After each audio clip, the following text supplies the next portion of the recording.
Right మీరు చూస్తున్నారు దేశ రాజధాని ఢిల్లీలో నీటి కటకటతో అక్కడ ప్రజలు అల్లాడిపోతున్నారు. దీంతో ఢిల్లీ సర్కార్ నీటి సమస్యకు సంబంధించి సుప్రీంకోర్టును ఆశ్రయించినట్లుగా తెలుస్తోంది.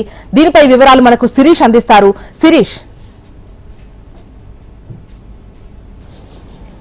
జోస్న, దేశ రాజధానిలో ముఖ్యంగా రెండు రకాల సమస్యలతోటి ప్రజలు తీవ్ర స్థాయిలో ఇబ్బందులు పడుతున్నారు. గత వారం 10 రోజుల నుంచి కూడా, అంటే 10 రోజుల నుంచి సమస్య అనేది ఎక్కువగా ఉంది. దేశ రాజధానిలో ఉష్ణోగ్రతలన్నింటి కూడా ఒక్కసారిగా 47 డిగ్రీల పైగా నమోదవుతున్నాయి. 47 డిగ్రీలకు తక్కువగా ఎట్టి పరిస్థితులను కూడా లేవు. రాత్రిపూట కూడా దాదాపు 35 డిగ్రీల కంటే ఎక్కువ ఉష్ణోగ్రతలన్నింటి కూడా నమోదవుతున్నాయి. సో ఈ పరిస్థితుల నేపథ్యంలో ఇటు వాటర్ క్రైసిస్, అదేవిధంగా ఎలక్ట్రిసిటీ క్రైసిస్, అంటే రెండు రకాల సమస్యలన్నింటి కూడా ఉత్పన్నమవుతున్నాయి. అయితే కరెంటు సమస్యను అధిగమించేందుకు ఇతర రాష్ట్రాల నుంచి కూడా పెద్ద ఎత్తున పవర్ను కూడా పర్చేజ్ చేస్తున్నారు. పర్చేజ్ చేసి విద్యుత్తుకు సంబంధించిన ఇష్యూస్ అనేవి కూడా రాకుండా ఢిల్లీ ప్రభుత్వం కొంత చర్యలన్నింటి కూడా తీసుకుంటుంది. అయితే ఎప్పుడు కూడా లేనంతగా దేశ రాజధాని ఢిల్లీలో విద్యుత్ వినియోగం అనేది కూడా రికార్డు స్థాయి కూడా పెరిగిపోయిన పరిస్థితి అనేది కూడా ఉంది. అదేవిధంగా ఎండలన్నింటి కూడా విపరీతంగా ఉండడం, దాదాపు 47 డిగ్రీల పైగా ఉష్ణోగ్రతలన్నింటి కూడా నమోదు కావడం, వేడిగాలుల తీవ్రత కారణంగా రిజర్వాయర్లలో ఉండే నీటి నిల్వలన్నింటి కూడా అడుగంటిపోతున్నాయి.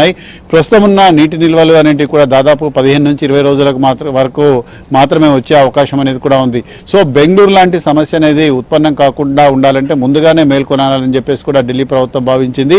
జల్ బోర్డుకు సంబంధించిన అధికారులతోటి సమావేశమై సమీక్ష అనేది కూడా నిర్వహించడం కూడా జరిగింది.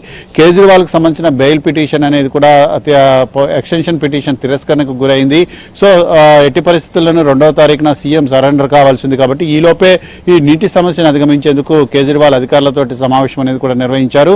ముఖ్యంగా హర్యానా, ఉత్తరప్రదేశ్, అదేవిధంగా హిమాచల్ ప్రదేశ్, ఈ మూడు కూడా ఢిల్లీకి పొరుగున ఉన్న రాష్ట్రాలు. కాబట్టి 3 రాష్ట్రాల నుంచి కూడా అదనపు నీటిని తీసుకోవాలని చెప్పేసి కూడా ఢిల్లీ ప్రభుత్వం కూడా భావిస్తుంది. ఈ మేరకు ఆయా రాష్ట్రాలను ఆదేశించేలాగా ఒక ఆదేశాలంటి కూడా ఇవ్వాలని చెప్పేసి కూడా సుప్రీంకోర్టును ఆశ్రయించడం జరిగింది. దీనికి సంబంధించిన పిటిషన్ కూడా అత్యవసరంగా విచారించాలని చెప్పేసి కూడా సుప్రీంకోర్టులో దాఖలు చేశారు. సో దానిపైన ఈ రోజు కానీ లేదంటే మండే కానీ అత్యవసరంగా విచారణకు స్వీకరించే అవకాశాలంటి కూడా కనపడుతున్నాయి. ఇప్పటికే ఇటు బీజేపీ, అదేవిధంగా ఆమ్ ఆద్మీ పార్టీ, రెండు పార్టీల మధ్య కూడా మాటల యుద్ధం అనేది కూడా తీవ్ర స్థాయికి చేరుకుంది. ఆమ్ ఆద్మీ పార్టీ యొక్క అసమర్థత కారణంగానే ఢిల్లీలో నీటి సమస్య అనేది కూడా ఏర్పడిందనేది ఢిల్లీ బీజేపీ నేతలు ఆరోపిస్తున్నారు. వివిధ ప్రాంతాల్లో ఆమ్ ఆద్మీ పార్టీకి వ్యతిరేకంగా నినాదాలు, ప్రదర్శనలు కూడా నిర్వహిస్తున్నారు. సో ఈ నేపథ్యంలో నీటి సమస్యను అధిగమించేందుకు ఢిల్లీ ప్రభుత్వం ఈ చర్యలు తీసుకుంది. ముఖ్యంగా హర్యానాలోని హుత్నీకండ్ బ్యారేజీ, అదేవిధంగా ఉత్తరప్రదేశ్లో, దాంతోపాటుగా హిమాచల్ ప్రదేశ్ నుంచి కూడా అదనపు నీటిని రిలీజ్ చేయాలని చెప్పేసి కూడా రాష్ట్ర ప్రభుత్వాలకు ఇప్పటికే లేఖలు రాశారు. రాజకీయాలకు అతీతంగా రాజకీయ విభేదాలను కూడా పక్కన పెట్టి నీటి సమస్యను అధిగమించేందుకు అందరూ కూడా కలిసి రావాలని చెప్పేసి కేజ్రీవాల్ నేను చేతులెత్తి దండం పెడుతున్నానని చెప్పేసి అంటూ ఒక మెసేజ్ని కూడా విడుదల చేశారు. కొద్దిసేపటి క్రితం మీడియా సమావేశాన్ని కూడా నిర్వహించడం కూడా జరిగింది. సో ఈ నేపథ్యంలో సుప్రీంకోర్టు ఎటువంటి డైరెక్షన్స్ అనేవి కూడా ఇస్తుందనేది కూడా చూడాలి. అదేవిధంగా నీటిని వృధాను అరికట్టేందుకు ఢిల్లీ ప్రభుత్వం కూడా పెద్ద స్థాయిలో చర్యలు చేపట్టడం కూడా జరిగింది. దాదాపు 200 వరకు ఫ్లయింగ్ స్క్వాడ్స్ బృందాలను కూడా ఏర్పాటు చేశారు. ఎక్కడెక్కడైతే నీటిని వృధా చేస్తారో ఆ వృధా చేస్తున్న ప్రాంతాల్లో ఈ బృందాలన్నింటి కూడా పర్యటించి నీటిని వృధా చేస్తున్న వాళ్ళపైన ఫైన్ అనేది కూడా విధించేందుకు చర్యలు చేపడుతున్నాయి.